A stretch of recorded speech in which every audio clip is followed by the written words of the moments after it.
Thank you for watching Conscious Consumer Network. The live stream broadcast is free to view. You can pause and rewind live broadcasts to catch up, or view shows at a later date by accessing our free archives of all shows. Check out our broadcast guide to see what's on. You can show your support by donating to our network support fund. Follow us on Facebook and Twitter, or subscribe to the monthly newsletter for updates. We thank you for supporting free and independent media. Good evening, everybody. My name is Mel V, coming to you live from Conscious Consumer Network's headquarters here in sunny Portugal. It is an honor and a privilege to be with you all again this evening for a very, very special edition of Stop South African Genocide. As always, I have my wonderful co-host Karin Smith joining me for this amazing interview of the Khoi Sand King, His Royal Highness Goa Cornelius III. And we are just absolutely in such a great space this evening as we will be talking about some interesting information with regards to, let's suggest we get into it. First, I'm going to say, Karin, please join in with us and share a little bit of yours. Good evening, Mel. Good evening, King Cornelius. It's an absolute honor and a pleasure to have you here. I was very honored to interview King Cornelius last week on my radio show, and it is a fabulous thing. As Mel said earlier, I have never interviewed a king before, and it's the most daunting prospect in a lot of ways because we don't know the correct protocols, never having been there. So if we step out of line, please forgive us because we don't know any better. As Jesus said, please forgive them, they know not what they do. Well, that applies to us today because we are doing our best to follow protocol and be polite, but I've never done this before. It's just such a huge honor. The king comes from a very, very long line of African peoples who were the first nation of South Africa. And it is a very hard thing for his people because neither under white rule nor under the current ANC rule have they been acknowledged even as a people, never mind as the first peoples. They are not even acknowledged as people. So as the king said to me recently, we are invisible. Now, Donald Trump spoke about the forgotten people of America, which is basically the people in flyover country where nobody goes. I know that because I live in a tiny village in Texas where even Texans don't know that this village exists. So I understand being flown over. But can you imagine being forgotten, totally invisible, unnoticed, uncared about, left on the garbage heap of civilization? It must be the most terrible thing for a people, and never mind for their king, who everybody looks to for guidance, for comfort, for help in their times of need. This king is in a place where I cannot believe royalty ever has been before or is in this year of 2017. And Mel will be asking the questions today. Mel will be finding out why their people are there and what we can do to help, because it must be a terrible, terrible thing for a race of people whose language, culture, antecedents, history, and themselves who are alive today don't exist in the eyes of the world. Yes, indeed. Very well put. Thank you, Karin. And I just wanted to say that King Cornelius, first off, is the king of the original peoples of Southern Africa, being the people who were there before the European colonialists arrived on the continent of Africa. And therefore, he is the true and rightful sovereign of Southern Africa. King Cornelius, if you wouldn't mind just explaining to us sort of where your sovereignty lies and what areas you're sort of the sovereign of. Hi to us. Firstly, I must greet you. In my mother tongue, it says good evening or good day. Thank you for having me. Very important question. Many people ask, where does the Khoisan people originate from? And I said, the only people that roam the plains of Southern Africa, was the Bushmen, as they are known in the world as the Bushmen. And they started bartering cattle and fat-tailed sheep with China and Egypt. Some of them ate more meat than the others, and some of them drank more milk than the others. And the children that was born from them were bigger and stronger. And they called themselves Khoi Khoi, men of men. And they are the ancestral relatives of the Aboriginal people. Now, we had no name because we were just the people. When the colonials came in the very beginning, they asked us, now, who are you? I said, I'm Khoi Khoi, because I'm men of men. And the people in the bush, they said, oh, well, that's the Bushmen, the Bossemana. And then the Dutch, the Jan van Riebeeck says, no, you'll be called the Hottentots and the Bushmen. And people throughout the whole world study about the Hottentot and Bushmen because that's how they are known. And then one of the elders will ask, now where is, so we were given the name Khoisan eventually. And one of the elders coming to your question asked her, where is Khoisan land? And she said, from the Orange River to Cape Point, from the Atlantic Ocean to the Indian Ocean, and they said, the whole South Africa. She said, absolutely. So the land doesn't belong to us. We need to make that very clear. The land doesn't belong to us. We belong to the land. And you cannot separate us from the land. The land was given to us by God, and we need to be custodians of the land. And this is why we are saying this. They normally ask me, when I went to Europe for the first time, they says, who are you? Where are you from? I said, I'm an African, very proud. Which part? I'm a South African. And what's your nationality? I said, I'm Khoi. I'm First Nation, indigenous to the land. But they asked what my nationality was very softly, because they didn't know how to identify me. So as the Aboriginal people of the land, we had no name. All our names was given to us, like for example, Hottentot and Bushman. The English came along and says, now who are you? We said, Hottentot and Bushman. He says, no, you're non-Europeans. Then the Freebirders came along and says, now who are you? We said, non-European. He says, no, you're non-white. Then apartheid came along and says, now who are you? We said, non-white. He says, no, you're colored. When democracy came along, we're supposed to be given back our true identity, and we weren't. So we are a people that's been named by everybody else, but never given our true name as Aboriginal people. All right. Well, I'd like to just point out that you're not Aboriginal, because if you look at the word ab, for example, abnormal means it's not normal. You're actually the original people. Absolutely. Of Southern Africa. Absolutely, the original people. The original peoples, and therefore you are the rightful sovereign and king of Southern Africa. Is that not correct? Yes, it is. I am fortunate that I am the firstborn child for 16 generations dating back till 1695 that is recorded in the archives, in the museums, in the universities. But I'm also way before that, before the colonials came, before the Xhosas or the Bantu people came. Before them, my ancestors ruled Southern Africa. We need to understand why I say ruled.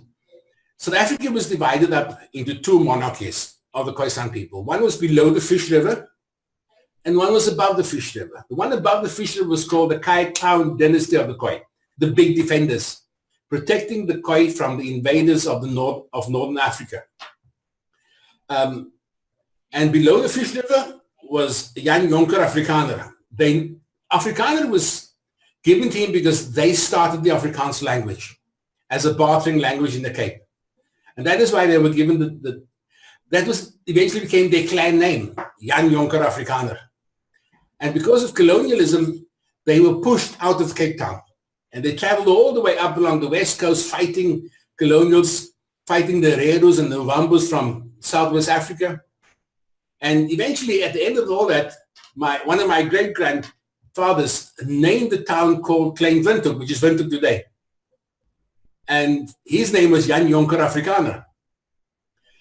My other grandfather, the Cornelius clan, when they left, they were given the name Cornelius because they couldn't pronounce the Khoi name. And they left in 1840, also because of the colonialists from the Northern Africa, and went to assist Jan Jonker Afrikaner in Namibia, where the two of them signed the peace treaty in 1858, the Treaty of Honduras, where the two of them says that they are the only true monarchs of the Khoi of Southern Africa. Eventually, when they were killed, their children then got married. Jan Jonker had a daughter named Maria Jonker Afrikaner, and she got married to Petrus. And they were given a horse racing farm in Dordrecht in lieu of his status as the king. And their firstborn son, named David Daniel Cornelius, was cut under his feet because it was a part of our culture to identify the firstborn son of the king. When Afrikanerdom came in, the horse racing farm was taken away from them. They were chased away so that the people could be leaderless. And then David Daniel Cornelius married Henrietta Arendse, and their firstborn son was John Peter Cornelius. And he married Theresa Magdalena Roman, and their firstborn son was Calvin, then with John Cornelius, and that is me. And this is why I am addressed as King Calvin Cornelius III, because I'm the third from the joint union of the two monarchs. So I'm the only bloodline king of the Khoisan people of Southern Africa. Wow, that is amazing. Thank you very much for giving us that rendition of your ancestry. I think it's very important for people to understand exactly how the claim is laid and what is that based upon. So currently we sit in a situation where South Africa is possibly one of the most corrupt countries on the planet. We see the complete annihilation of specific race groups, complete cultural genocide going on of the native Afrikaners. And we also see the complete destruction of an economy and country at the hands of the corrupt and African National Congress government. What is your views on all of that? We sit and my council, I have a royal council, and we sit and we discuss how can we rectify the damage that was done. Now, we know we can do nothing about the damage that was done to our culture and our people in the past. But we need to do something to rectify the injustice and the damage that's being done now. And we have decided that, you see, in 2007, when the United Nations passed the Declaration for the Rights of Indigenous People, our government with 143 other governments throughout the whole world signed that declaration. And then we believed we were free, and we believed we had a voice to speak. And then you were told that there is no law in South Africa that says you are people. So international law cannot be applied to you. So we know that nobody's listening, because there's an old Khoisan saying in life that says, just listen for once to what we have to say, so that you may never be ignorant again. But nobody listens, and nobody gives us a chance to speak. So we know within the declaration that it says there that every person has the right to self-determination. Every person has the right to determine who he is, where he wants to be in life, what he wants to do. And like-minded people has come together and say, stop. Just listen for once to what we have to say.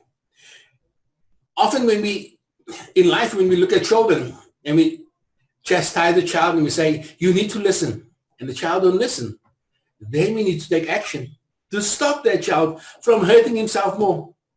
Now, as the custodian of the land and the people, we need to do something to say, stop. You're hurting the land. You're hurting the people. We know how to do it. We don't know when we want to do it. But we cannot do it alone. So everybody in South Africa, and we're saying everybody in South Africa that has the same heart and the same mind to stop the genocide that is happening in our country, needs to stand up and say, stop. Because if you do not speak, your children and your grandchildren is going to hold you accountable one day and says, you had the power, you had the authority to stop this genocide, and you did nothing. So if we see how bad it is now, can we imagine how bad it's going to be in 20 years' time? I cannot think about it. So we have to do something. Yes, indeed. And that's a very good point. Thank you, Johannes. So myself and Karin have dedicated our lives to trying to bring awareness and to give a voice to people like yourselves, those people who have not had a chance to hear, who the international media block out because they're controlled by the globalist agenda. And we very much want to support the Khoi San Nation and the general coming together, unification, and non-violence to be brought into South Africa, because we have there in South Africa probably one of the most beautiful and diverse countries in the world. And yet, there are so many of us who've had to flee due to the economic circumstances. Myself and Karin are the type of people who have become economic refugees in other countries. And we look back with heartache at what is happening to the people who are still stuck there, those who have not been fortunate enough to perhaps find work, who have fallen short in society, those who've ended up in squatter camps. And that's not just one particular racial group. It's across the board. You know, there's white squatter camps, there's black squatter camps. Half the South African population are living in utter poverty. The crime rate is off the chart. The violent murder, torture, genocide rate is probably one of the worst in the world. And it's an unfortunate thing that it's not getting any better, no matter how much we try, no matter how much we want it to. And we're now at a time where a caveat exists for us to make a difference. And we're so grateful for you and the Khoi San Nation for actually coming forward and going, okay, we have solutions. This is what we want to do. So I'd like to ask you exactly what your plans are and how you see this unfolding. Oh, my son spoke to me this afternoon. He says, Daddy, you need to remember, this is a chess game. And you never let your opponent know your next move. So to rectify the injustice of the present, we have to be strategic about it. Because when you want to rectify injustice, let me just paint a scenario quickly. We are living in a country, one of the most beautiful countries in the world. And I've been to quite a few countries, but South Africa has always been the most beautiful, maybe because I am the custodian of the land. But my people are living in such squalor conditions. A few years ago, they phoned me from St. Helena Bay, just down the coast from me. And they said, we couldn't fish today because the weather was bad. But don't worry, we killed the neighbor's dog to feed the children. And I got very angry. And they said, don't worry, half the dog is in the fridge for tomorrow. And one of the elders told me, it's okay, my boy. They told me, it's okay. At least the children ate. But what about the boy that lost his pet? So actions has a negative reaction and spin-offs and vibrations that touches a lot of other floors. I live in Gordons Bay, beautiful retirement village. I'm not retired, but a beautiful village. Over the mountain from me, I'm with a grandmother one day, and she's got a big pot, and she's making maize meal, and she's stirring the pot, and she's crying. I said, Granny, now why are you crying? She says, I, my child, there won't be enough food for all the children tonight. And I have no cash on me. And I'm upset. And she goes into the room, and she comes back with a newspaper, and she's smiling, and she tears up the newspaper, and she throws it into the pot, and she stirs it, and the maize meal becomes black from the ink. And I say, Granny, now why are you smiling? She says, my child, all the children will be able to eat tonight. And that made me realize that my children are eating maize meal and newspaper for supper. And we're living in the 21st century, and now the mineral wealth of our country is valued at 36 trillion rand. We're one of the richest mineral wealth countries in the world. And nobody's getting anything. The lie that they've told us all these years that all men are equal before the law is a lie. Because if all men are equal, why are the children suffering? If all men are equal, why are we the invisible people? And now we're talking about in excess of 4 million people. My wife rectified me the other day when I said we're 4 million people. She says, you need to understand we are much more than 4 million people. Now, 4 million people in the 55 million people country that is invisible is a lot of people. And we are all invisible in this land of our ancestors. Now we look at the new economy we have with the so-called democracy, and we call it so-called democracy because it's a lie. It's not democracy. It's a racist state. It's an unconstitutional place we're living in. And we're saying that if 4 million people is invisible, how many other people are they also invisible? We have 11 million homeless people. Homeless people that stands on street corners and live in shelters in this beautifully rich country. Somebody's got to stand up and say, what do we do to rectify this injustice? But I know that I cannot do it alone. God has given, and I said to Karin the other day, I says, God has given every one of us a gift and a talent. And your talent is not for you, but it's for you to use for others to benefit from. And if we start putting all these talents together, we make a complete opportunity to rectify the injustice of the present.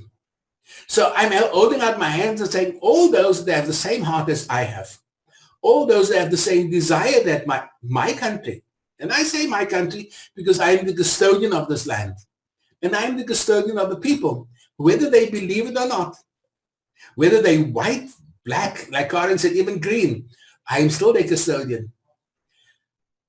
But all of them that have the capacity and the abilities must come forward and say, I can do this, I can do that for the betterment of all the people. Once we do that, now we can say, let's do something to change it.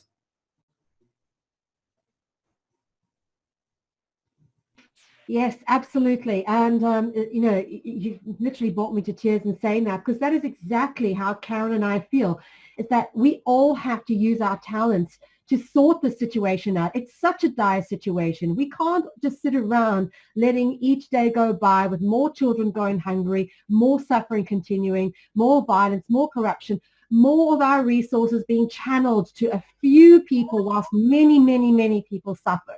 And obviously, we're beside ourselves wondering, you know, what is going to happen to the people who are stuck there, and how do we help them? Your Highness, how do we help them? I have a vision, and I might share this vision with you. What if every person in South Africa is given 100,000 rand, just given for nothing, just because you belong, and we have the capacity to do that. And then we have television programs, we have people to educate us and say, this is how you can make more money. This is how you can start your own business. This is how you can economically empower yourself. We will have no hungry people in South Africa. Firstly, we have no hungry people in South Africa. And secondly, if you come back after a few years and says, I have no more money, then you go to the army, or you go work in the hospitals, or you go do something that will empower you. But during that time period, the world has a saying and says, don't give a man a fish to feed him for a day, but teach him how to fish to feed him for a lifetime. And I say that's wrong. I say, give a man a fish, for you do not know when last he ate. And then you teach him how to fish. But above all that, show him where to fish. Because once he's caught that fish, you can now tell him how to sell it. And now you can walk away because now you're self-empowered. But don't tell him to go catch fish if he's hungry. He wouldn't be able to.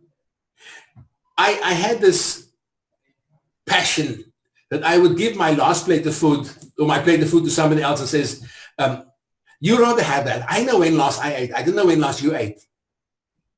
And then I was told by the elders, and they said to me, you don't give away your blessing. You share the blessing. You say, take a half of my plate, not my whole plate, because then you will have nothing. And this is where the thought came in, that if we give every citizen in South Africa 100,000 rand, parents wouldn't be able to say, but I can't send my child to school because there's no school fees anymore. They wouldn't be able to stand on the street corners to beg. They wouldn't have to steal because they have. There'll be less abuse. Now, I cannot understand why the politicians cannot think that way. But again, they are politicians. But if we have this vision and this love for mankind, and Jesus warned us, he says, I condense these 10 commandments that God has given you into 2. He says, love God above all and your neighbor as yourself. And we've lost that neighborly love for each other because we've all about me, myself, and I. And I think this is the danger of what is happening in South Africa, that some people have become economically empowered and now it's all about them and their families and nobody else matters. And when we bring back spirituality to the people, and I warned somebody the other day, I says, you cannot talk about religion. It's not about religion. It's about spirituality. It's about love and kindness and sharing with kindness and doing good and being good. Because we need to understand that we are all spiritual beings. We are a gift from God to earth so that we can help each other. An old saying in life, I don't know where I read it, but it says that we are all, human beings are all angels with one wing. And we cannot fly unless we take the hand of somebody else, and then we can fly. And this is the message that we're putting out to South Africa and to the rest of the world and saying, come take my hand and let us fly and free my people. And like you and Karin, you are reaching out your hands and saying, come, let us all be angels together. And that is how I interpret you, because of your love and your passion for my people. And my people is all the people in South Africa that I'm responsible for. So you can feel my heart and you know where I'm going to with that. Yes, indeed. You have me in tears. I feel your heart and I feel your passion. And I wanted you to perhaps explain a little bit more. You mentioned in your introduction that we are all stewards of the earth.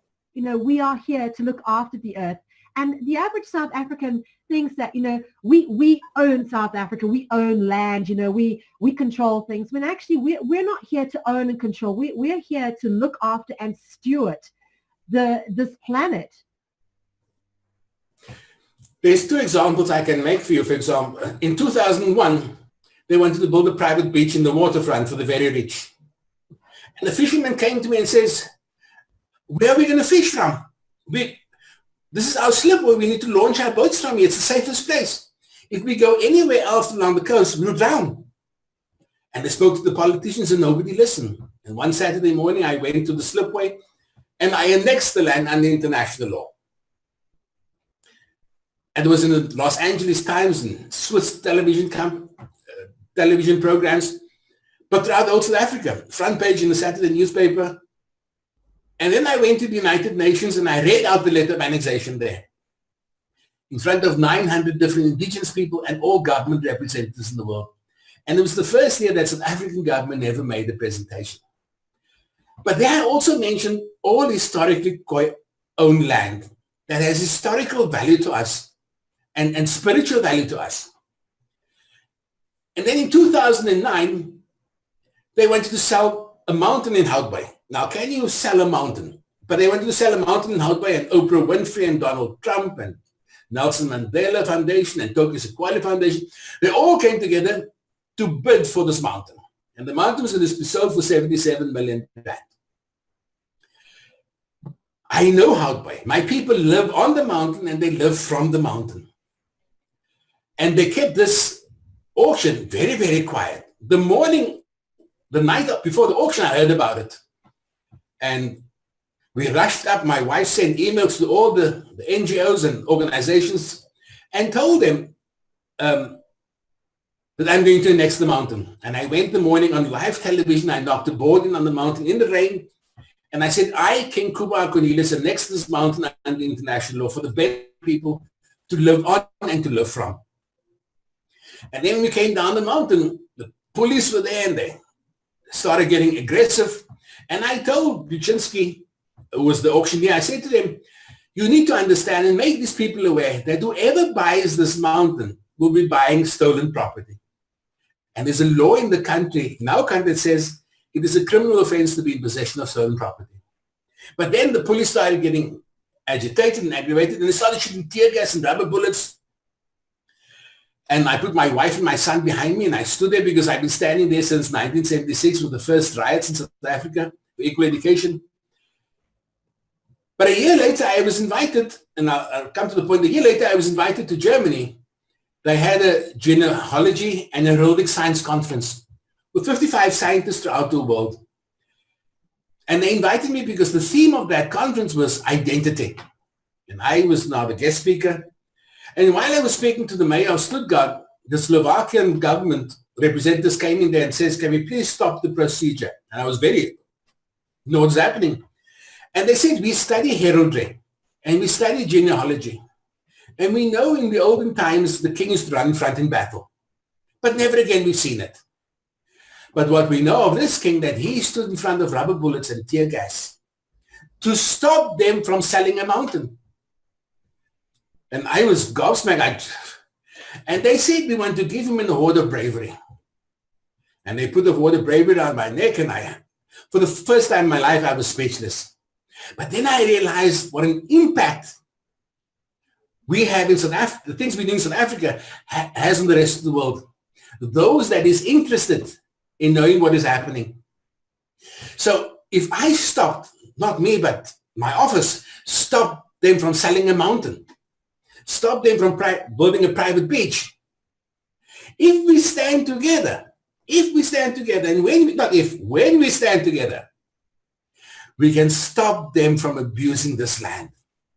Because we've seen how many billions of rand has left the country, how mines are being sold or being taken over by wealthy people.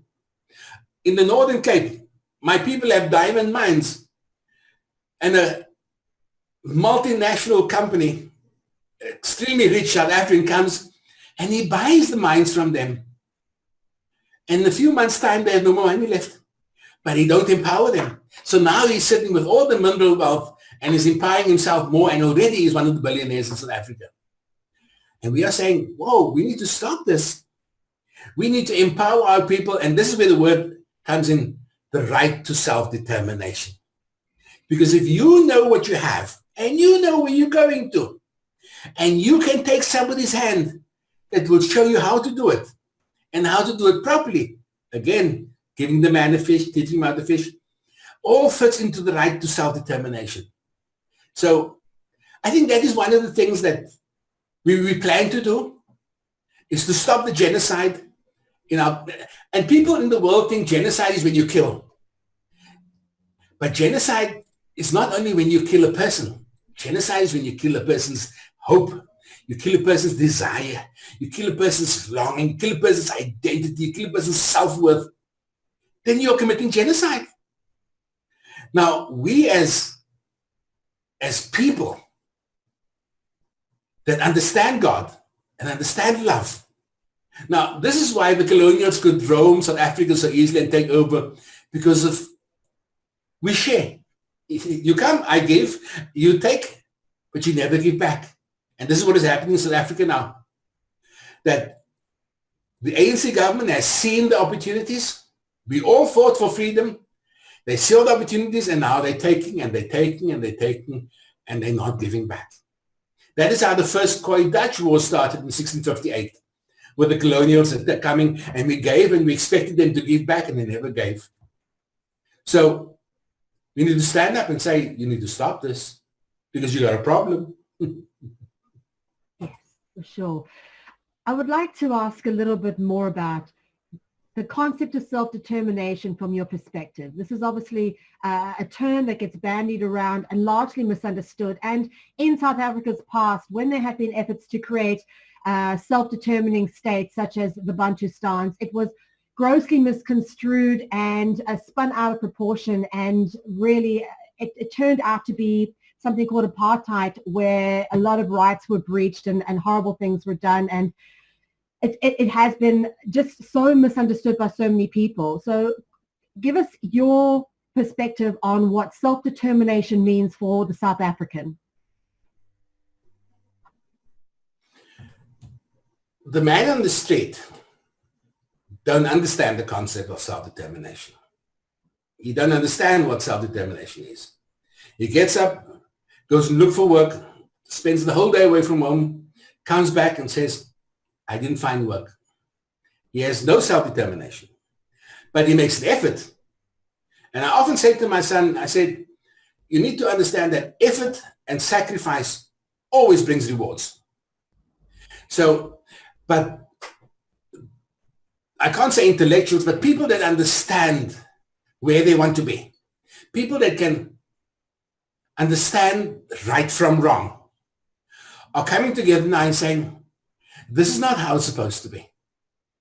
We have the right to freedom. We as the non-whites, if you can call that word because of the apartheid regime. In 1994, when we made our first tick for democracy, we believed we were free. We believed and we were so excited that now we have the right to determine our own destiny. Because as indigenous, as original people, our destiny was taken away from us. And our right was taken away from us from the very first time the colonials set foot in the land. And it was determined by them how we should live and where we should live and how we... But now with democracy, we can determine our own destiny. And that is what we believed. Until 1995, when we found out that the United Nations only found out now that we still exist. They didn't know that we were still alive. And that is why they forced our government to include us into the House of Traditional Leaders in 1999. So they changed the coat of arms to acknowledge to the world that, no, we understand the original people, the Khoi people, we use the language and the figurines. And then they invite us to draft a white paper. And in 2003, they tell us it's not for you, it's only for the black people. So now we completely disillusioned. But I fought in 76, I fought in 80s, I got freedom in 94. In 95, I got a bit more freedom because now I'm being acknowledged as original. In 99, I'm saying, here's an opportunity for you to sit within the powers that be. And in 2003, I'm being told it's not for you. So now we are totally disillusioned because we believe we had the right for determination. So now we're sitting down and we're saying, where do I want to be next year? And how am I going to get there? So now I have the white people coming down and saying, oh, I also want to be there. And we have the colored people saying, oh, but I also want to be there. Because where you're going to is a nice place. Where you're going to is equality. Where you're going to is real freedom. Where you're going to is economic empowerment. So I also want to be there. And by all people coming together with the same mindset and the same heart's attitude, we're going to get there. So I hope I'm making myself clearer on our right to self-determination. Yes, indeed. Absolutely. It is the ultimate dream, the complete freedom and economic empowerment of each and every person in Southern Africa. In fact, across the world, we all have the right to the basics, which is the right to survive at the very least, if not the right to thrive, the right to education, and the right to raise our children in our country of birth without having to flee and fear for our lives. And there are those of us like myself and Karin who have made the ultimate sacrifice. And in a way, it has given us the opportunity to be able to sit outside the borders and actually do what we do, because we know people doing what we do inside South Africa, you know, they don't last very long. And there's people there are very, very scared to speak out because of everything that's going on, the violence and the corruption. And, you know, in a way, it has been necessary for us to make that sacrifice to be able to do shows like this and create the media platforms for people like yourself. And, well, we want to know what we can do to help with the self-determination process. Oh, thank you for asking. I've got a long list. Go ahead. Last year was the first time I was given the opportunity to be interviewed by SABC TV newsroom. But fortunately, it was one of my people was the journalist or the interviewer. And I had a 10-minute interview. And then I said all the things I needed to say very quickly. And when people in Germany and the rest of Europe saw the interview on YouTube, they couldn't believe that government had given me the opportunity to speak so blatantly and calling the president a racist person and telling the president that he is the cause of the cultural genocide in the country. They thought they were going to censor the program, but fortunately it was live. So for years I've been saying, all I want is an opportunity to get some airtime, to tell the world of what is really happening in the so-called beautiful rainbow nation that is a lie. Now, when people say, you're lying, what do they mean? In 2001, when we heard about Saartjie Baartman coming home, and everybody was excited about Saartjie Baartman coming home, and the whole world knows about Saartjie Baartman that left South Africa with the big breast and the big buttocks and the vagina and the Venus Princess, they call her. And the government says she's coming home. And I got a message from the curator of the museum in Paris, and he says, she's not coming home. I said, what do you mean? He says, her body parts that they cut off. Because Saartjie Baartman her breast was cut off, her vagina was cut out, her buttocks was cut off, her brains was taken out and put in glass containers, and people could see that she's the Hottentot Venus. He says, that is still in glass containers in the back of the museum in Paris. They're sending the bust that they made and a skeleton to be buried in South Africa. I said, but somebody's lying. He says, yes. And then when I went forward, they wouldn't give me a chance to speak.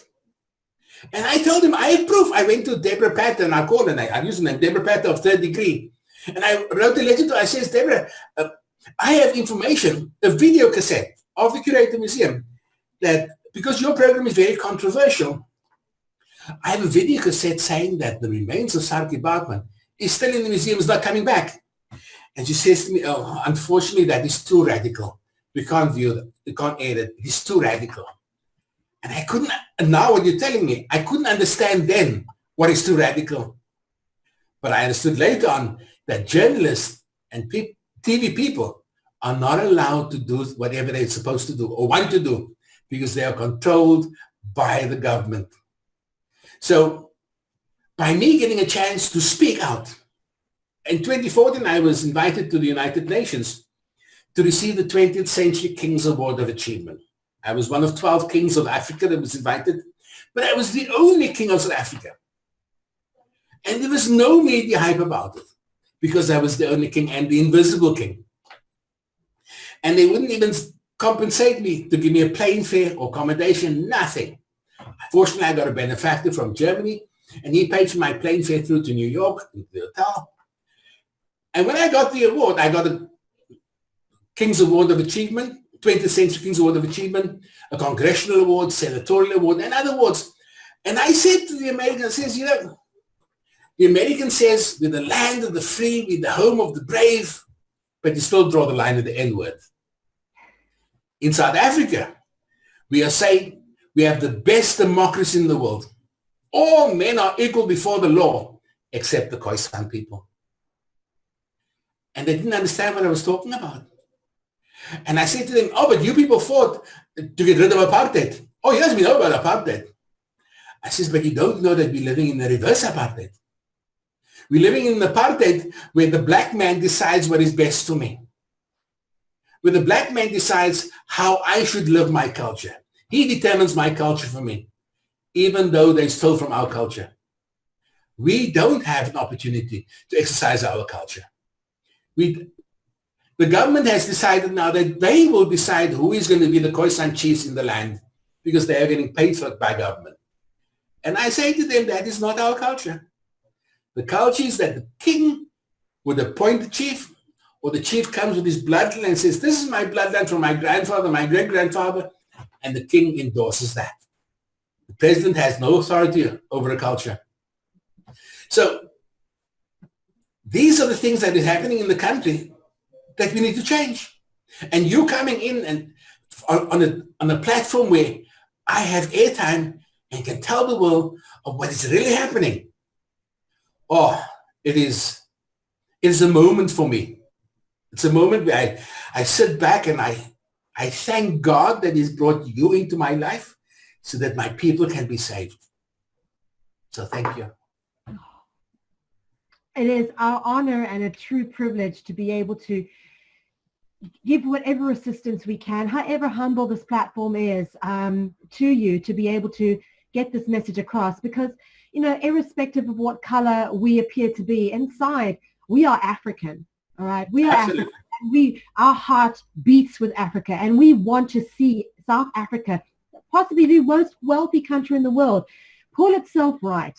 Because if it can be done there, it can be done everywhere else. Africa has always been a beacon of light for the rest of the world.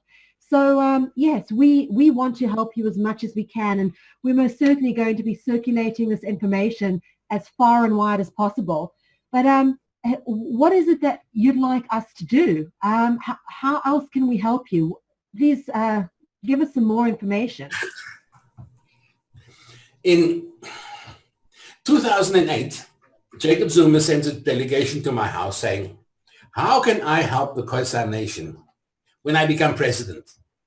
Oh, we're very excited. And I mentioned to Karin, so we're very excited because he's a traditionalist. He's supposed to be a Zulu chief.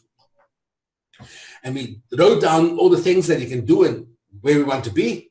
We even designated the place where we can build a palace for the king so that the tourists can see that the Khoisan king becomes a tourist attraction. And in 2009, when he became president, he wouldn't answer my letters or my phone call.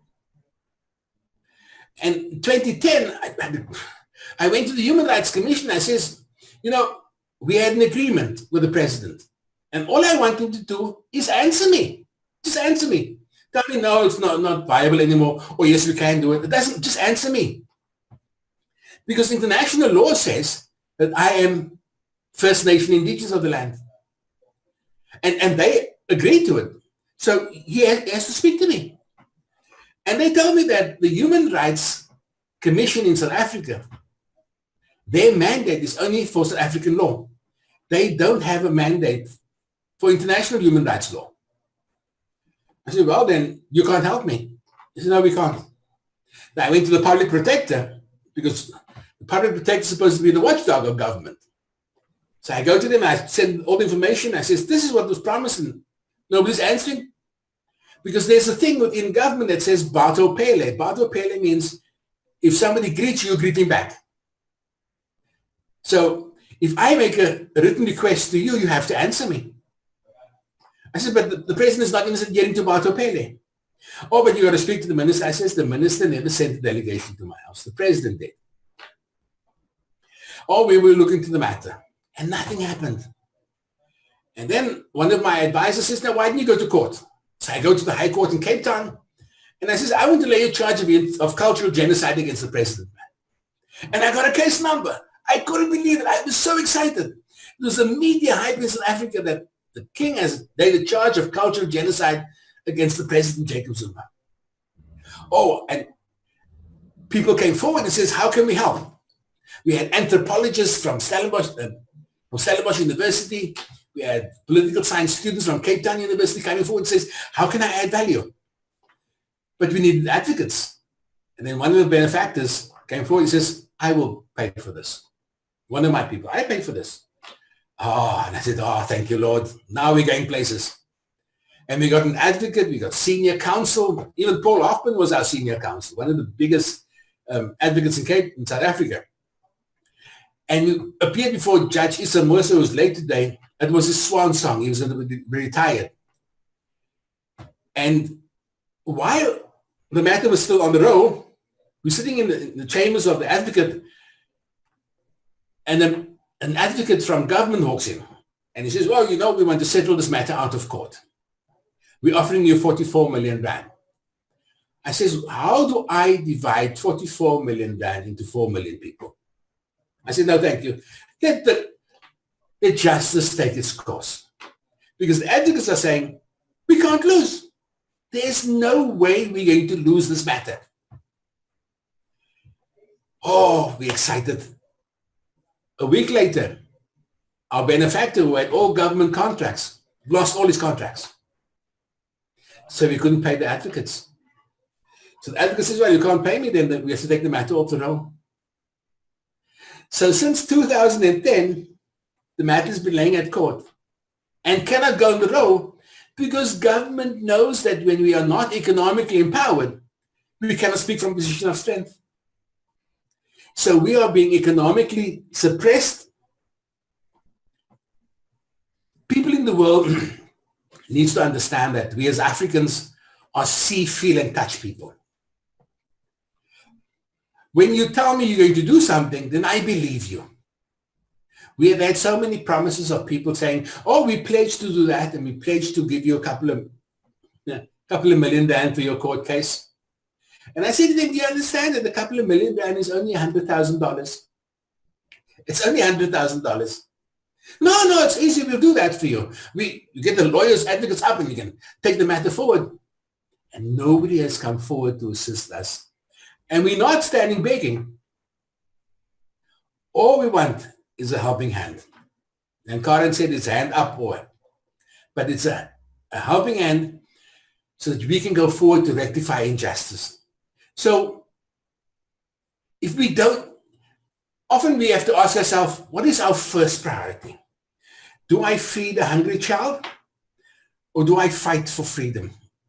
And I've got a way of what I do with the little bit I have. And as nature and as your heart beats, you first feed the child because he's the future of the country.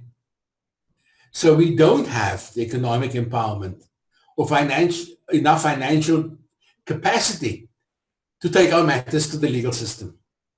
So in that matter, the world can help us. Brilliant. Well, Karin, you want to jump in here? Yes, absolutely.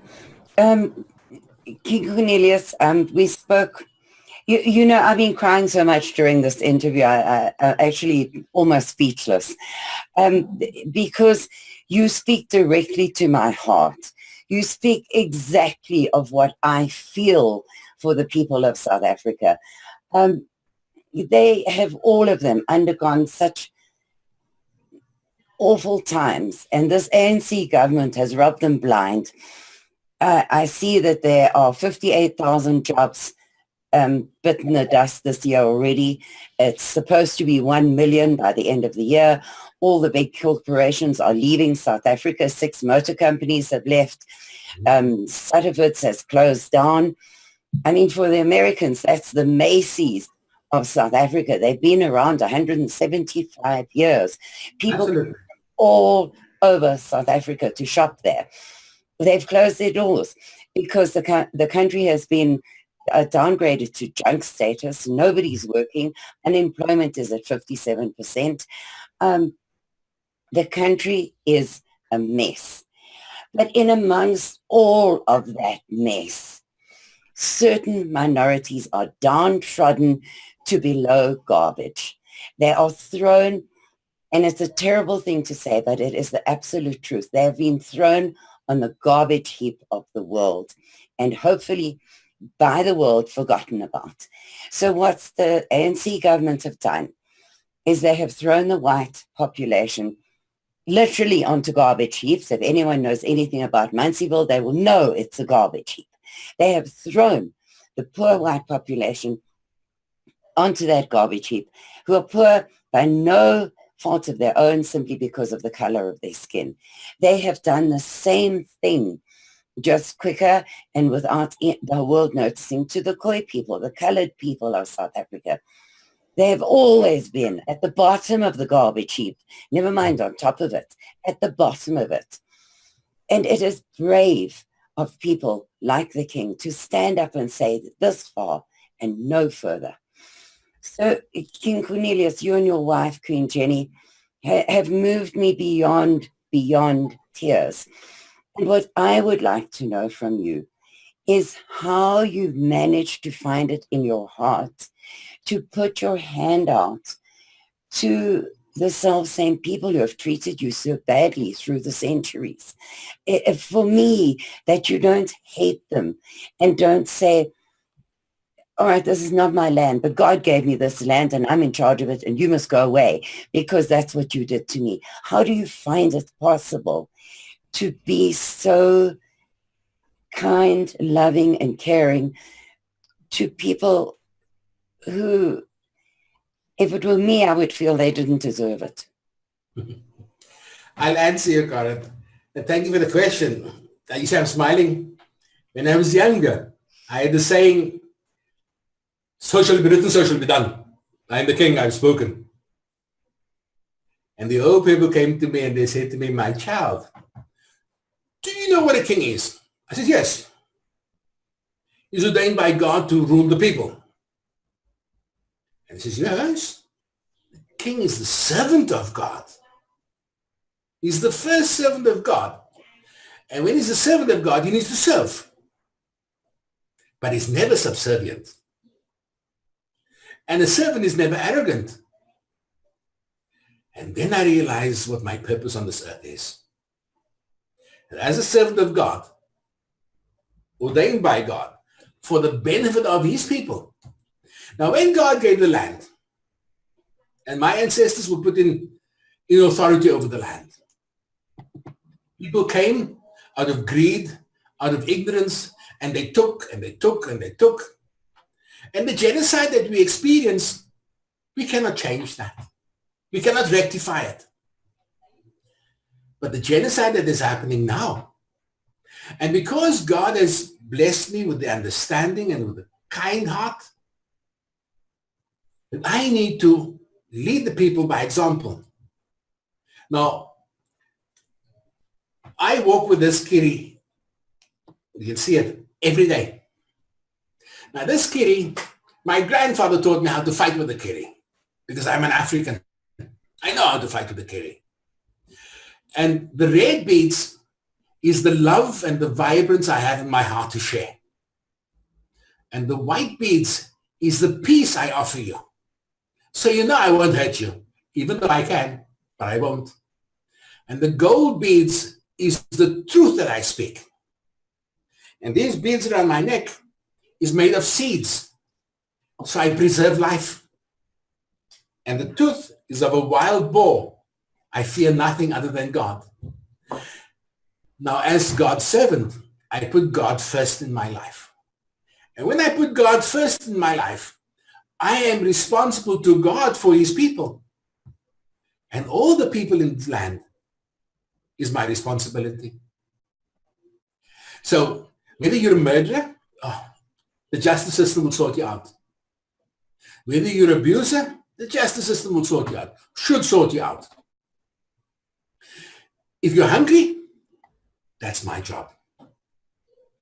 If you're unhappy about how you live, that is my job.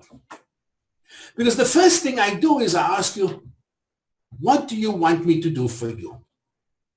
And I'll tell you a small example. A few years ago, 3 days before Christmas, I got about half a ton of clothes from a factory that is closed down. New clothes. And I said to myself, where do people need these clothes the most? And we went up to the Northern Cape 3 days before Christmas. And I came to a village called Extenfontein up in the Richtersveld.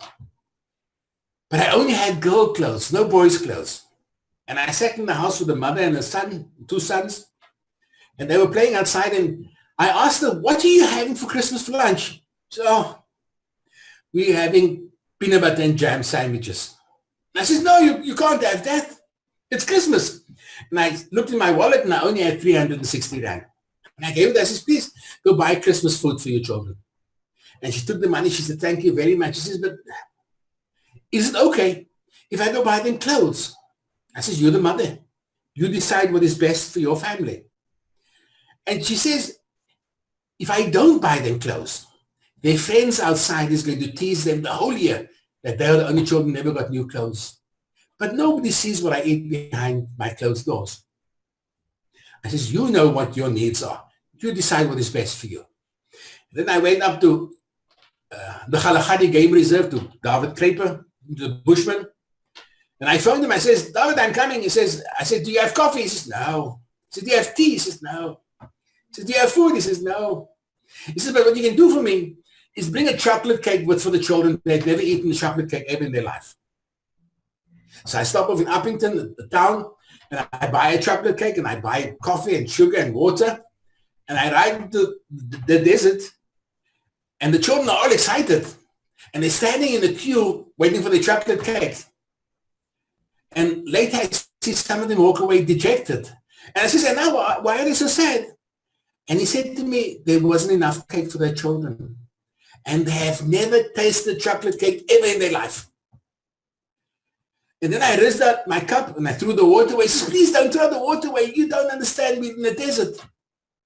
And when I left there, the old man came to me. He says, my boy, he says, thank you for what you're doing. Thank you for bringing clothes to the children. But the next time you come, please bring us food. And then I realized that I cannot decide what is best for my people. They have to tell me, because here the one village I thought that they needed clothes, they needed food, where they said they needed clothes. In the other village where I thought they needed clothes, they needed food. And this is why I ask my people, what do you want me to do for you? And when you have that mindset and that heart of compassion, then color is not important. Your race is not important. My wife and we have my wife is a herbal doctor or herbal practitioner. And we sell Khoi San oils. And one day I sold a few bottles and I came home. I says, we need to give thanks to God. And she says, let's make food for the hungry children. At 4 o'clock in the morning, I stood and I made a 15 milliliter pot of soup. And I took it to the children, but they dished it out to them. And the gratitude of their children was so overwhelming that I did it for 4 years until I couldn't anymore because the funds ran out. But it was every child that came for food. What nationality was not important. The color of his skin was not important. He was hungry. Because the minute he got that plate of food, he sat down there by the car and ate it immediately. And that showed me how hungry my children are. So when you talk about children living on dumps, I know that. And my heart goes, if I had so much money, that is why I said earlier, if I can give every family, every person 100,000 rand, just so that they can stop being hungry, then my work is nearly finished. Because when you see hungry people, they show scripts of Ethiopian hungry people on TV. Yes, I empathize with them.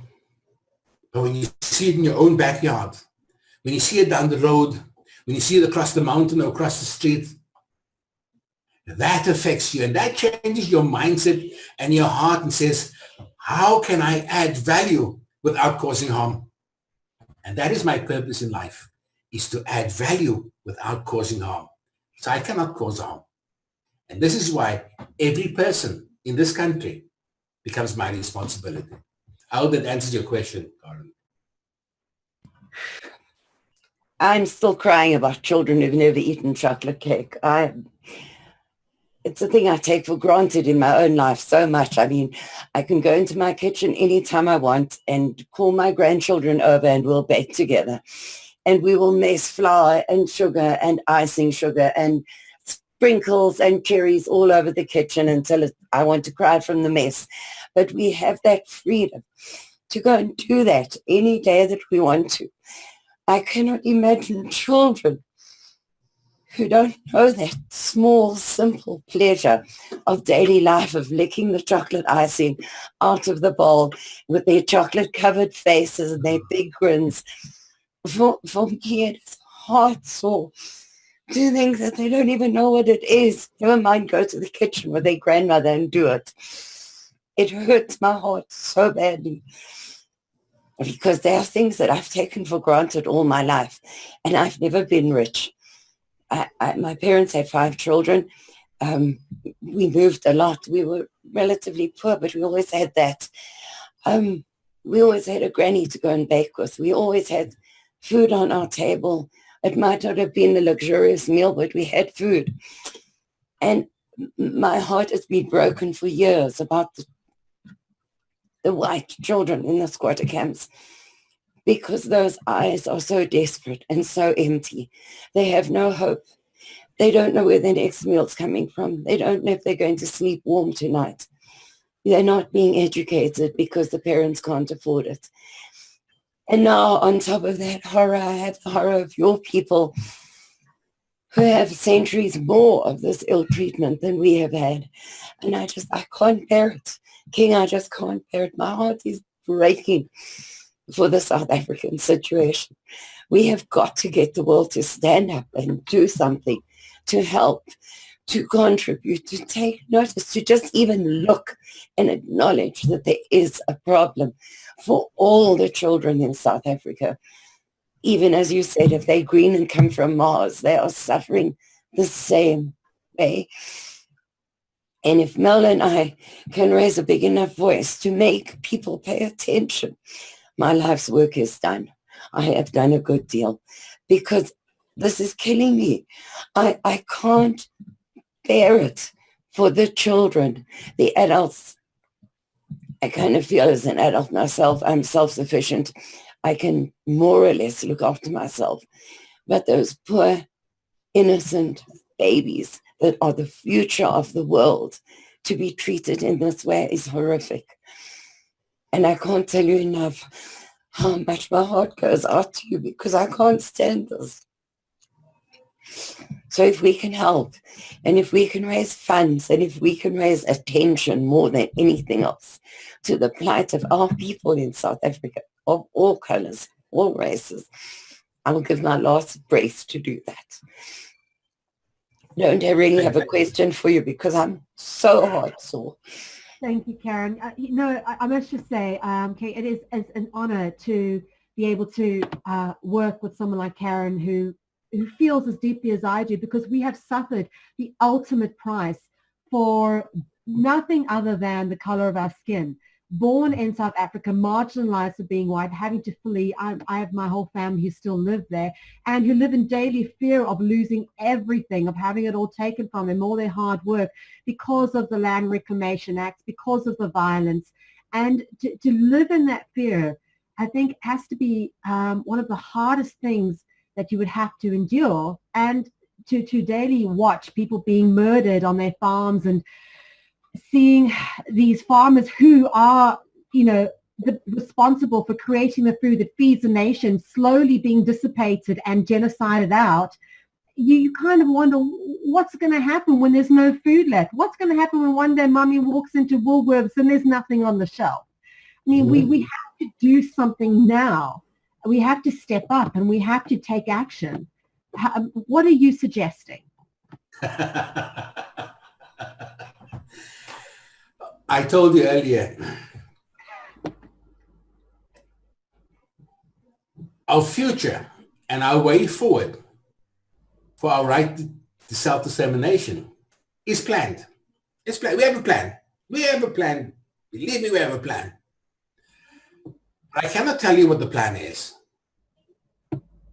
but I want you to have the comfort and the knowledge that there is a plan. And we are not going to see this country being lost. In 2001, when I was sworn in as the king, I was taken to the Chief Justice in Cape Town, Chief Judge Slope, and asked him to stamp and sign the document for me.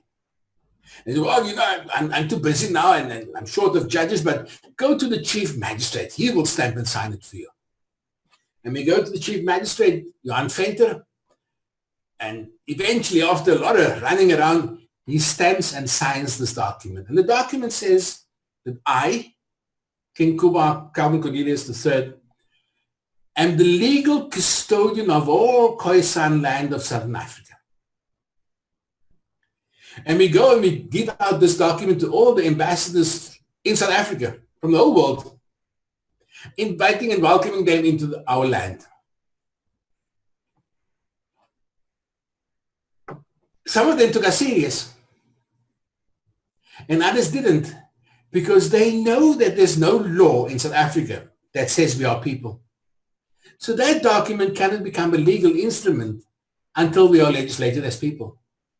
Now that document should give the rest of South Africans comfort, knowing that the king of this land is the legal custodian of the land. And this king stood in front of rubber bullets and tear gas in 29, not scared of anything. And he will not be scared of determining the way forward to rectify the injustices of the present. So all expats, all South Africans can have that comfort and know that we have a plan. And we're going to rectify this. But I cannot tell you how. Do you have a fear for your safety and the safety of your people with this plan?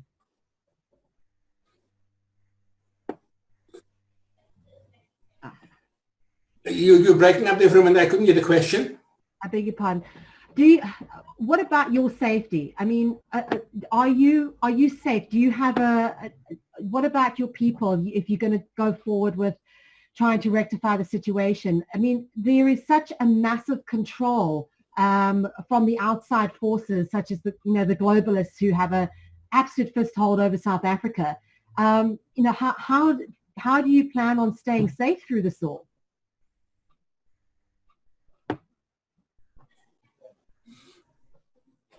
I think we have a problem with the signal. But let me answer the question quickly. I said earlier, I have no fear. I have no fear.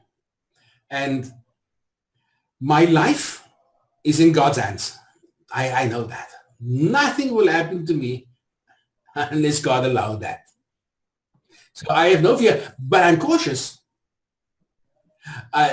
We put in protective mechanisms. Oh, yeah, we have to. We mustn't be negligent about the way forward. God has given us the knowledge and the ability, and we have to implement that. So yes, my people are wary about my protection, and they put mechanisms in place to protect me, but I'm not scared. So when you have no fear, then you'll walk into, I won't say the lion's den, you'll walk into someone's backyard with a dog, and have no fear for the dog because the dog will know that you're not scared of him. So I'm coming into my own house. Whether the neighbor brings his dog, it's irrelevant to me. It's my house. So you understand the strategy. Before we used to say, can I please get my cup back that I borrowed you?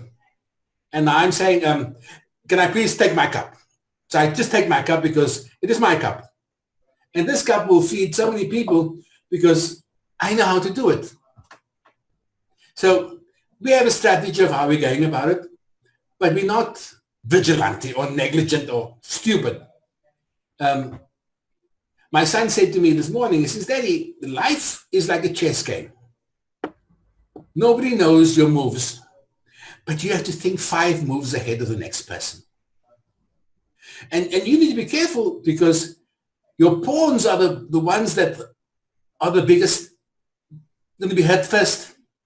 And then your castles, because if your knights are gone and your castles are gone, then you have no flank protection. But it says you have a consolation that the king is never toppled in a chess game. He's just put in the corner and he can't move, that's all. So I have no fear. Wow. So you have a plan, which I'm very, very pleased to hear that. I really am. I'm excessively relieved to hear that there is a plan for South Africa. Is this, I know you've said you're the king of all the people, but is this plan for all the people? Or are you going to roll out a plan for your people and then include other people? Oh, good question, Karin. Good question. The plan is for all legitimate South African people. Okay, good. I get you, and I get the underlying point there as well. So my king, because I am now African American, but I am in my heart a South African. So you are my king. I'm very, very grateful that you are including everybody into your plan, because I've heard a number of plans for South Africa, but they're exclusive, not inclusive plans. It's either for the Boers or for the Afrikaners or for the Greeks or for the Portuguese or for the Zulus or for the Tswanas. It's not an inclusive plan. And because of the nature of South Africa and because of the nature of people, I believe that you have to include all peoples. So I'm very pleased to hear that. And as I understand it, I've heard your story about the court case. I've heard about the plight of your people and their hunger. I know about the plight of the white people in squatter camps. The best thing that the world can do for you, well, there are three things. We can pay attention. We can spread the word about what is going on so that more people know, and we can help financially. As I understand it, those are the three things that you need from the world the most at this stage in order to make anything work. Yes. And that to get peopleship, I've never heard a word like that, but we have to invent one for this situation. So in order to get peopleship for your people, we need to go to court and we need to pay those court expenses. And we all know that if you're taking on the government, it is a long-term, expensive job, and they can afford to wait you out because they can spend all the gazillions at their beck and call. They can print more money if they need it, whereas you have what is in your back pocket, literally. And once that's run out, well, they know they can just wait you out. So you need a horse load of money, a wagon load of money, a train load of money to sustain this business, to feed your people, to keep them housed and fed while you fight this battle. Yes. And unless the world knows about it, they're not going to help you.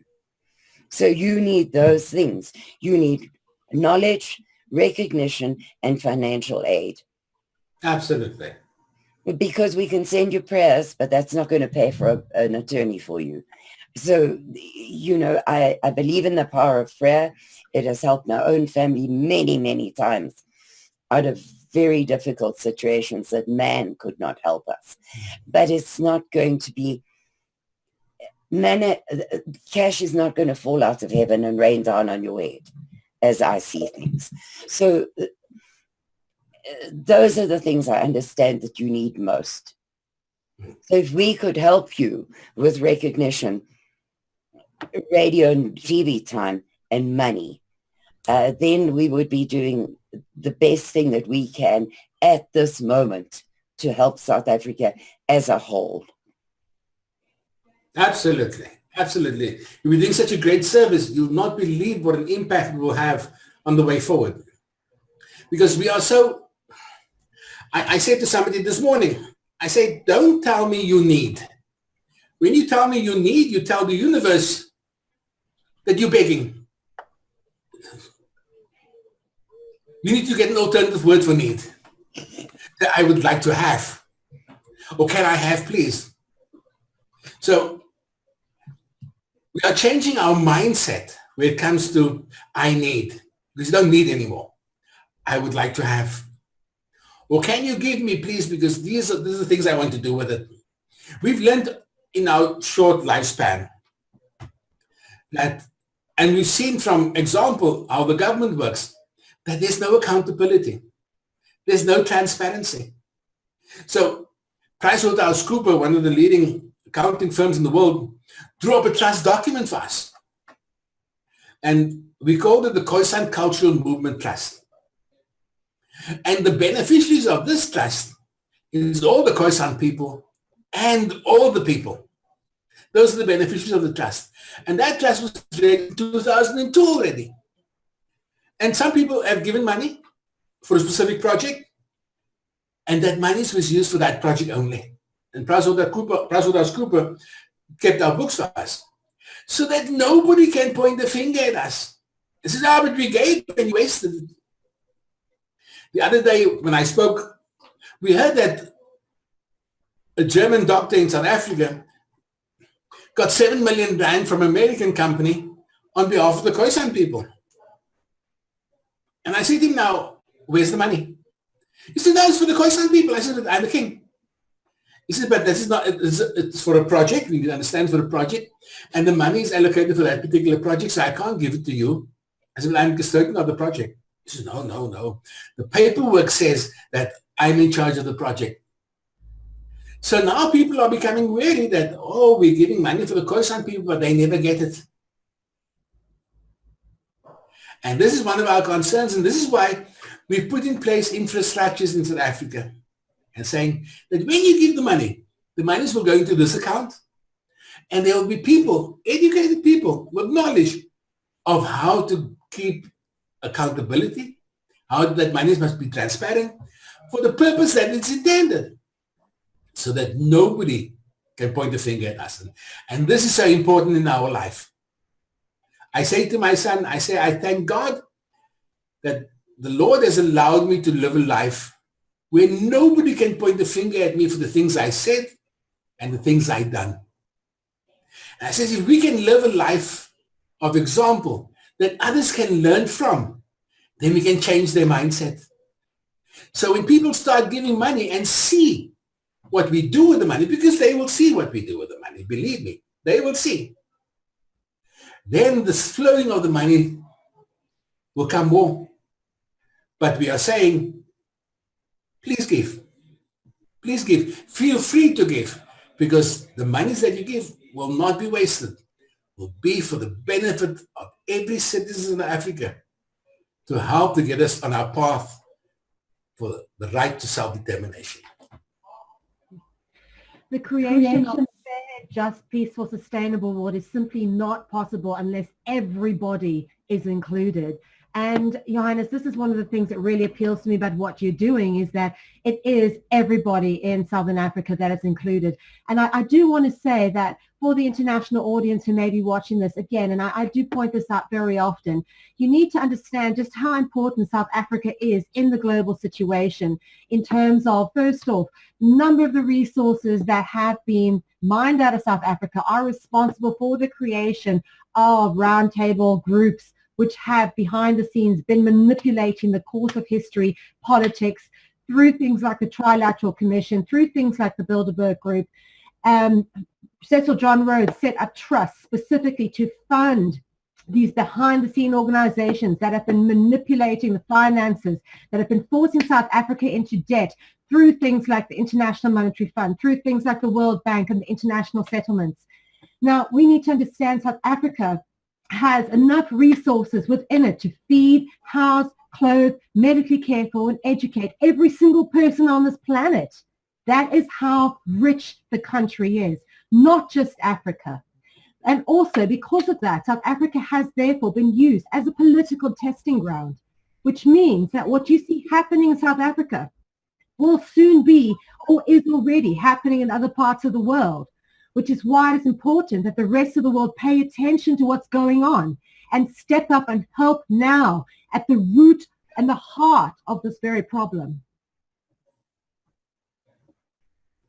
Mel, I absolutely agree with you. People have been blind to the situation in South Africa for way too long. And now it's rolling out all over Europe, in the USA, everywhere.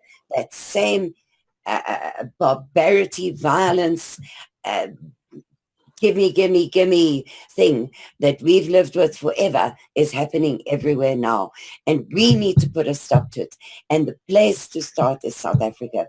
Because if the world can see that South Africa was successful in turning this situation around and making it a people place again instead of an oligarchy place again, then the rest of the world has an example that they can follow.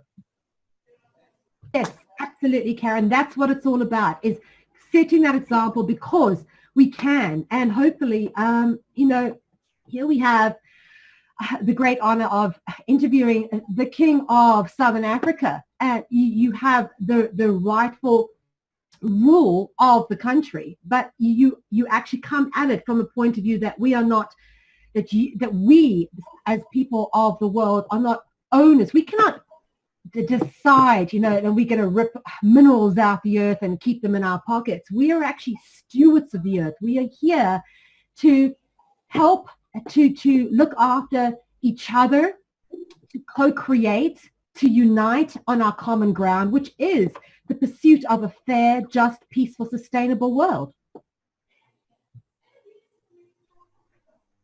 Feel free to jump in, Your Highness. I listened to Tilly and I'm excited with the amount of passion that you speak about.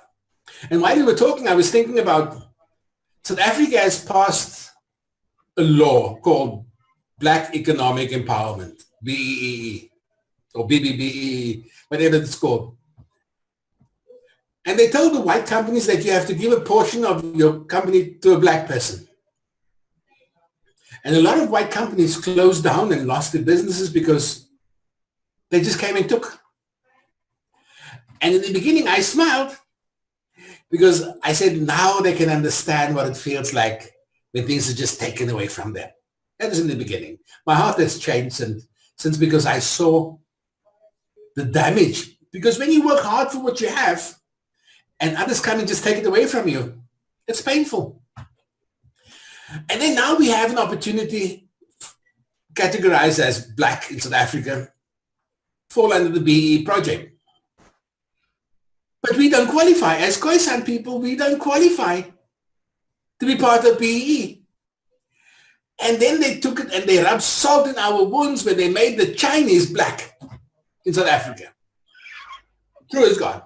They made the Chinese black so that they can be part of the Black Economic Empowerment Partnership. But we, as the original people, aren't black. So you can understand the frustration in South Africa. You can understand the disillusionment of our people and the hopelessness that they feel.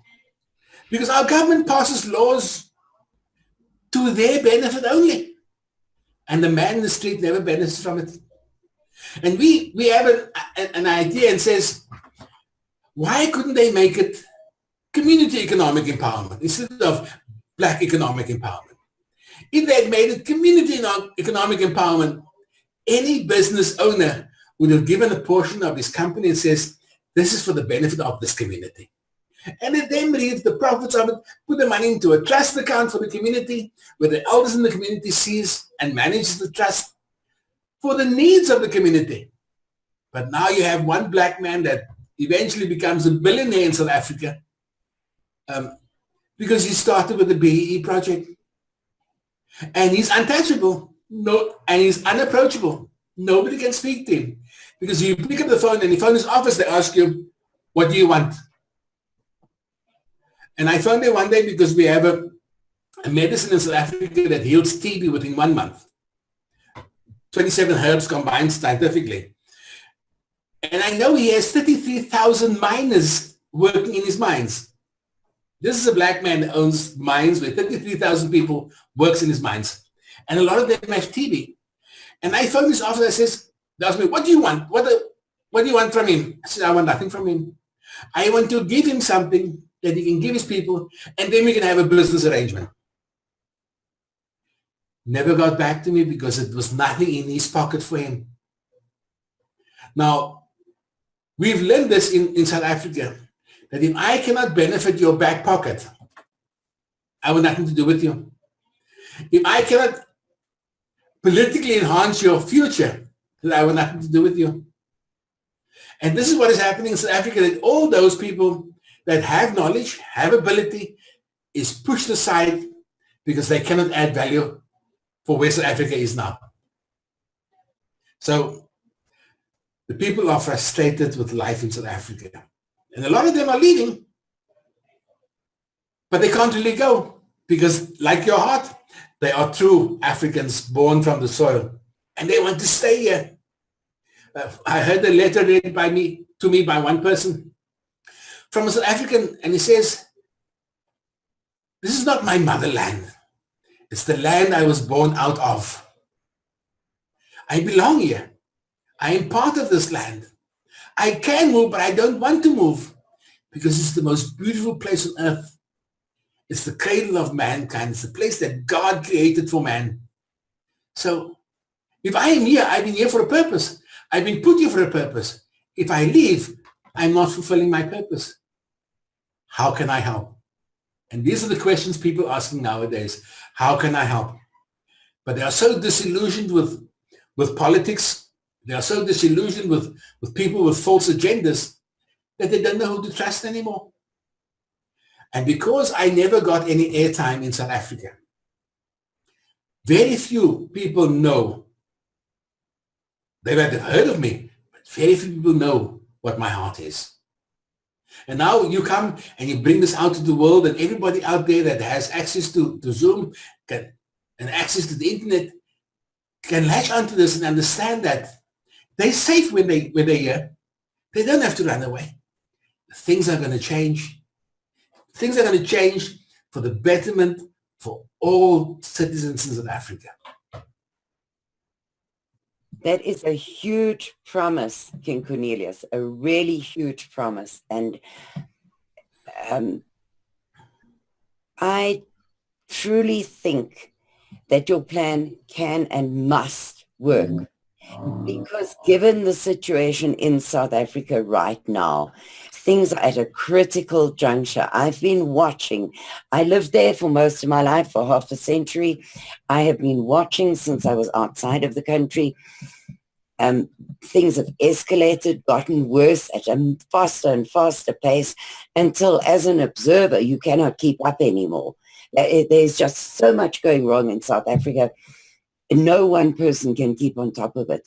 So now is the time, definitely now, before any more damage is done, before any more lives are lost, before any more children die of starvation, TB, HIV, all the other terrible things that are happening to our children in South Africa today. Now is the hour. Today is the time to dig deep in your pockets and your wallets and hand over some of that money to save South Africa and thus the rest of the world. And that is the biggest message that I can give to anybody, because by saving South Africa, you are saving your own country ultimately. An answer to your, when you say it's a big promise to make, Karin. My grandfather had a saying in life, and he says to me, he says, "My boy, people will say what they know and they say something. And then people will say what they know and they also say something."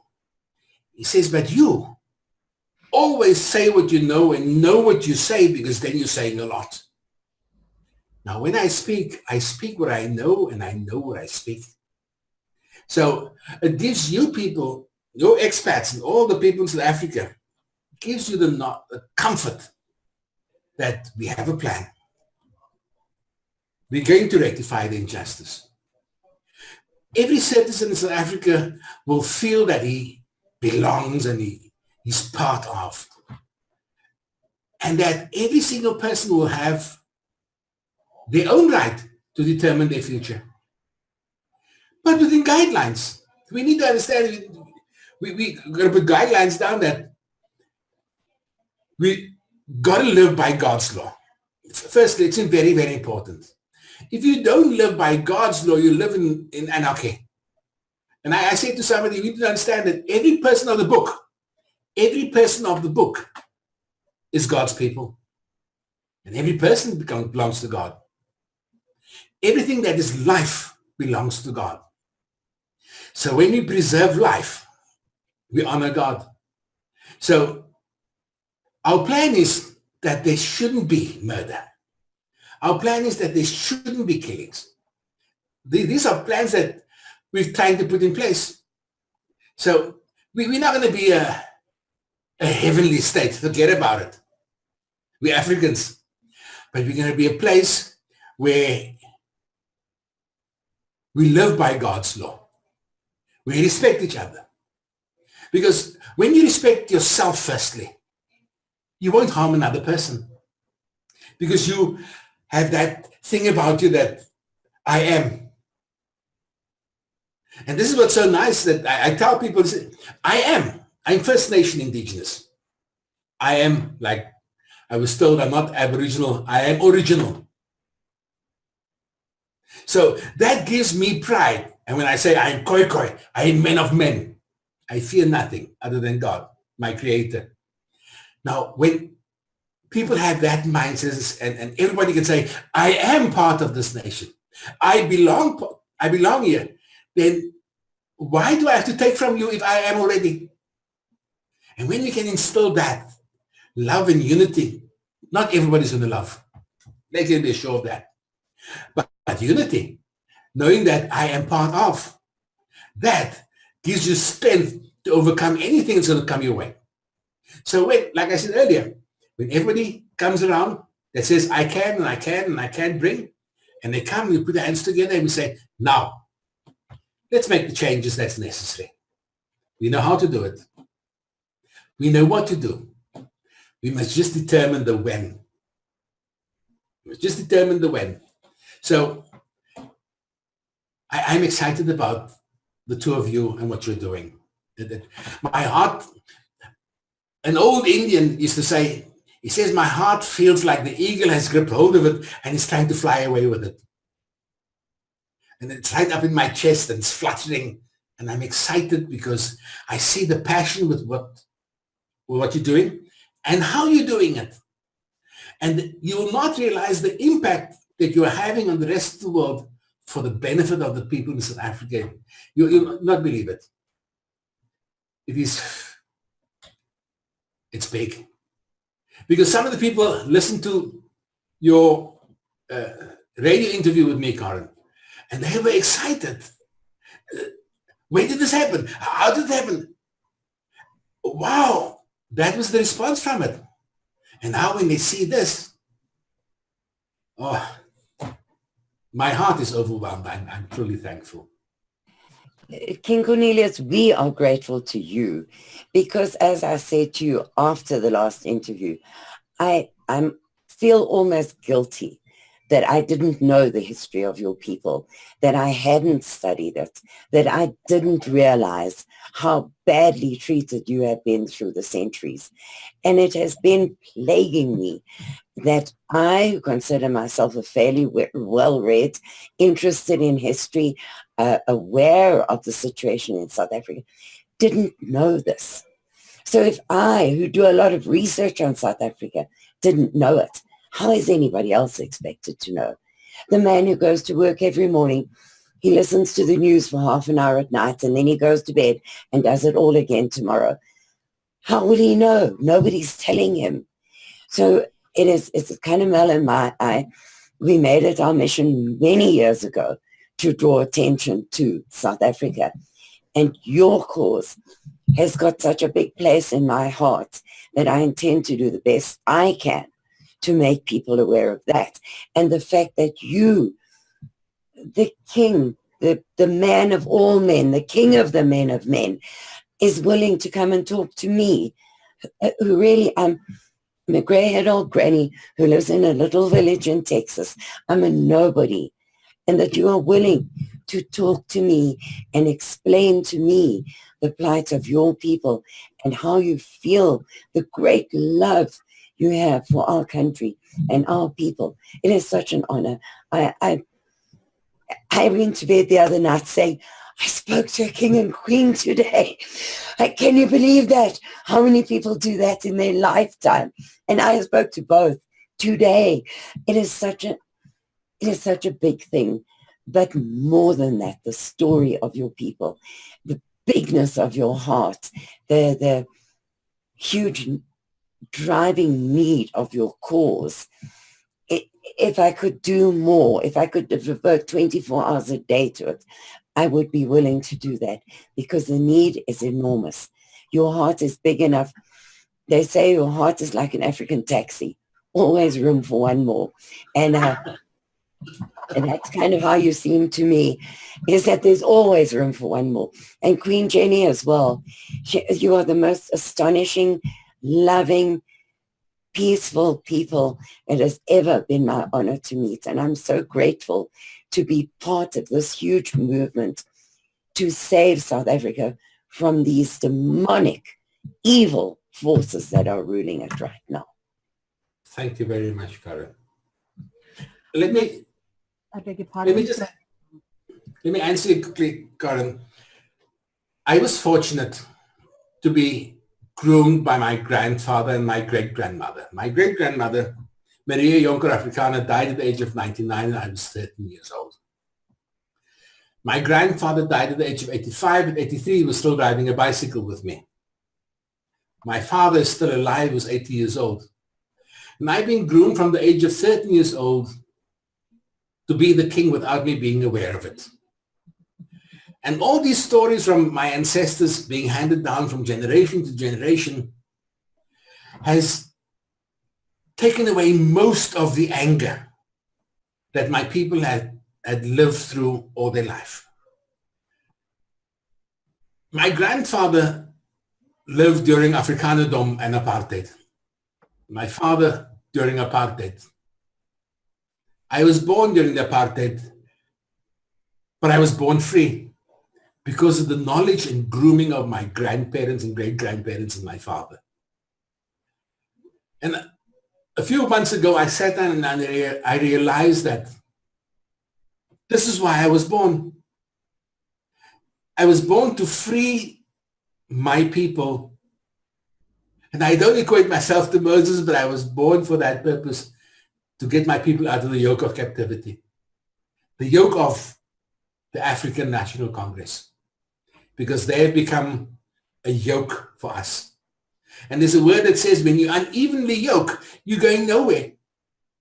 And we are unequally yoked in South Africa, because the dominant animal is pulling one way and the other one is standing still and the cart is going nowhere. And this is what is happening in life in South Africa.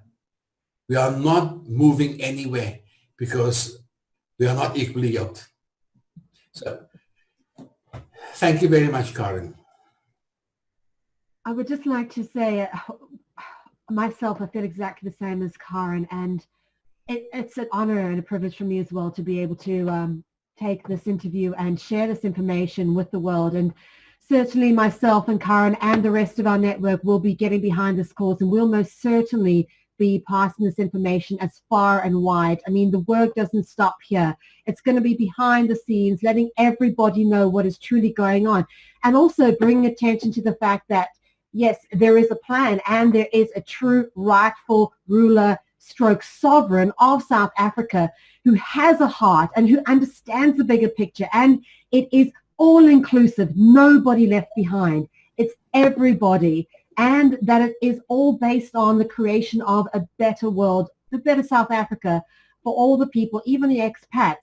And hopefully, who knows where this will go, but it is about time. We're all so sick of seeing the suffering, and we're all sick of suffering.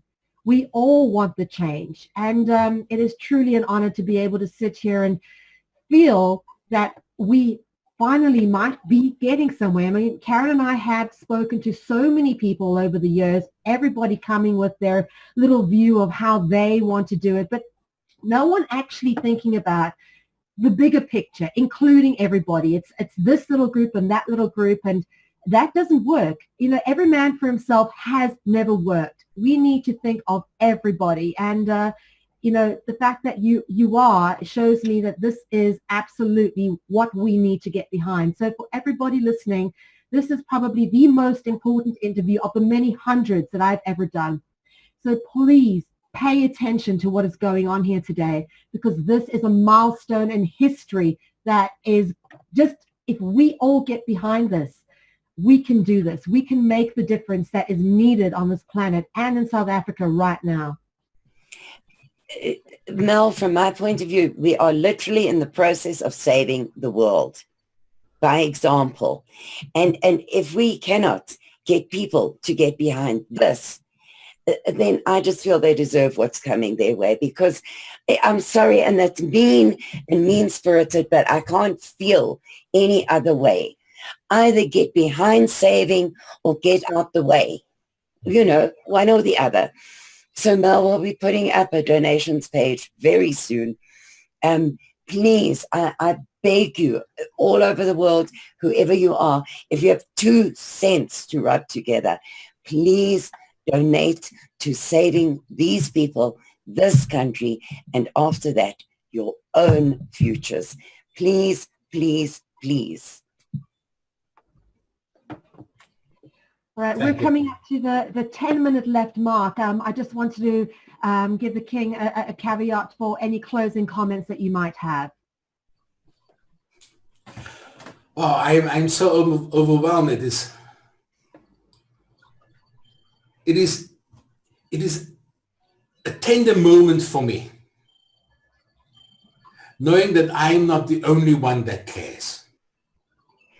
And it's a nice feeling when you know that you're not the only one that cares, and you're not the only one trying.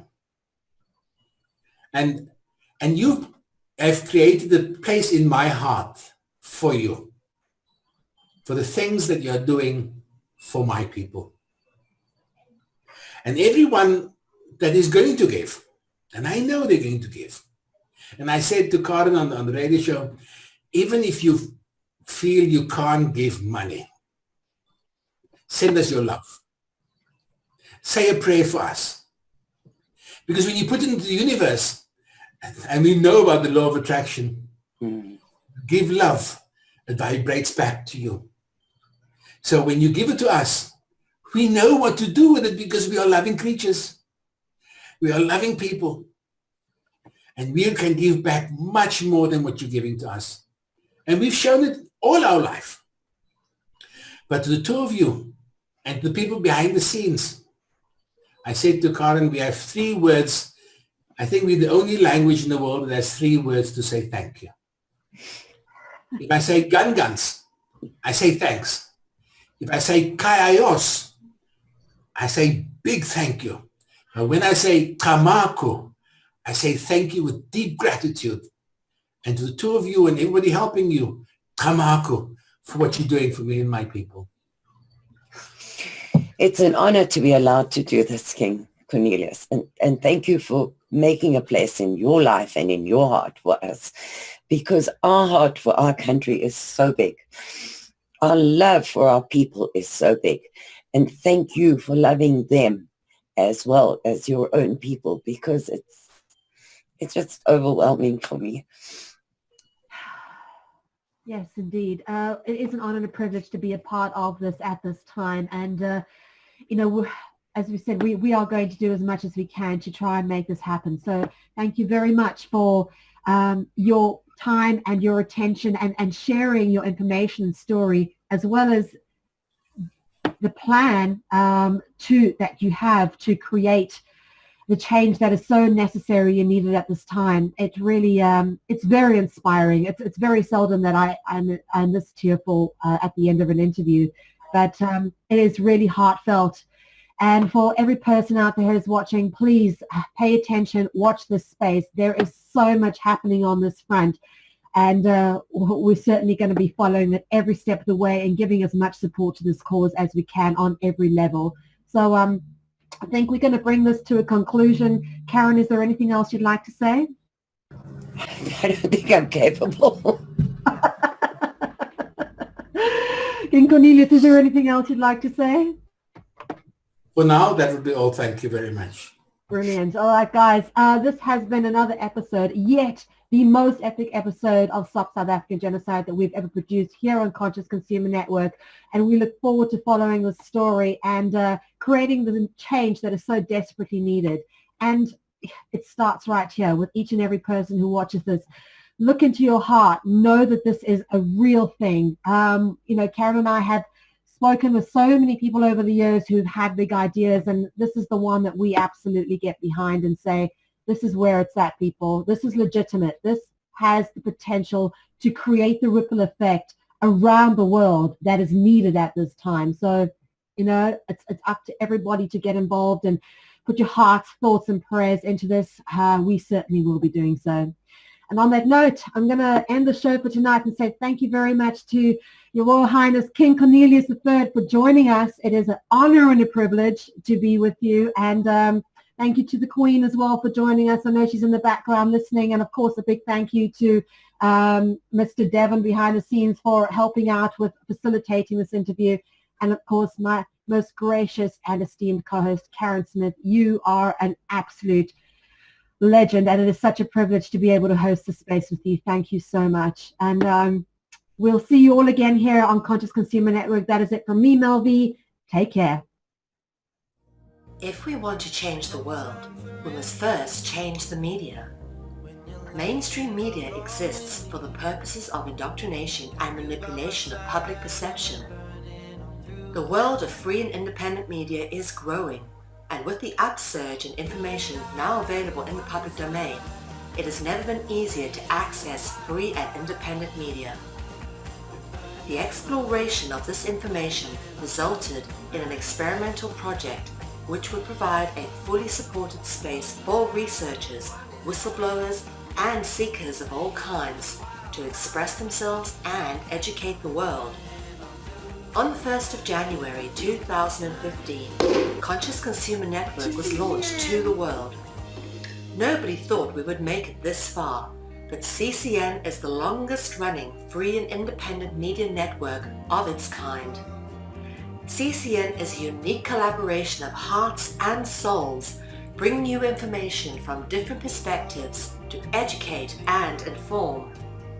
Since we started CCN, we have had only one desire: the pursuit of a free, fair, just, sustainable world, and this has not changed.